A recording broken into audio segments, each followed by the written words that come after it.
Most people think work is about doing a good job, working hard, being reliable, delivering quality. And if you do all of that, you should get recognized. You should progress. That's what we're told. But if you've spent enough time inside any organization, you've probably seen something different. Sometimes the best work goes unnoticed, and sometimes the most visible work gets rewarded. So what's really going on? Because work is not just about performance, it's about what gets rewarded, and those two are not always the same. Every organization has incentives. Some are explicit, targets, bonuses, KPIs, but many are not written anywhere. What gets attention? What gets praised? What gets fast-tracked? And over time, people start adapting, not to what makes sense, but to what works within the system.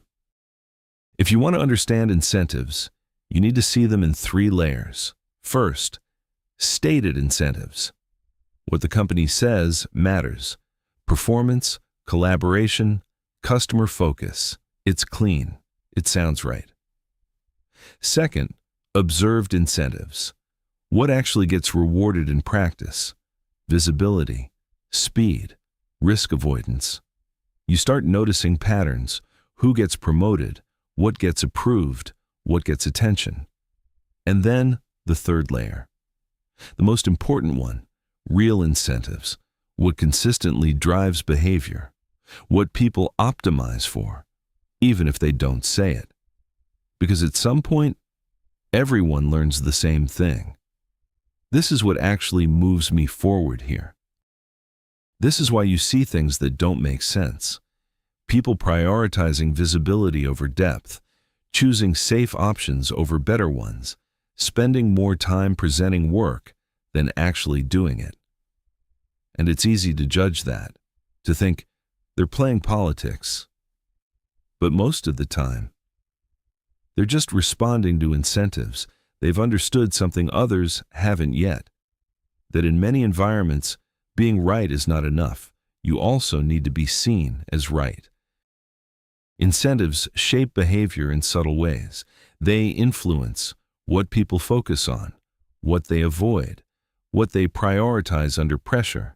They create trade-offs, speed versus quality, visibility versus depth, innovation versus safety. And over time, those trade-offs become culture, not because anyone designed it perfectly, but because incentives reinforced it repeatedly, and the system stabilizes around that. Here's the shift.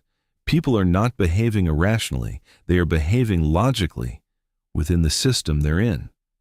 If visibility is rewarded, people will optimize for visibility. If risk is punished, people will avoid risk. If speed is celebrated, depth will suffer.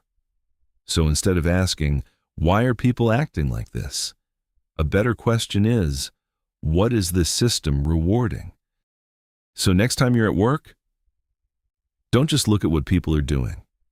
Look at what gets rewarded, what gets attention, what gets promoted, what gets protected, because that tells you more about the organization than any value statement ever will. And once you see that, you stop being surprised by behavior, and you start understanding it.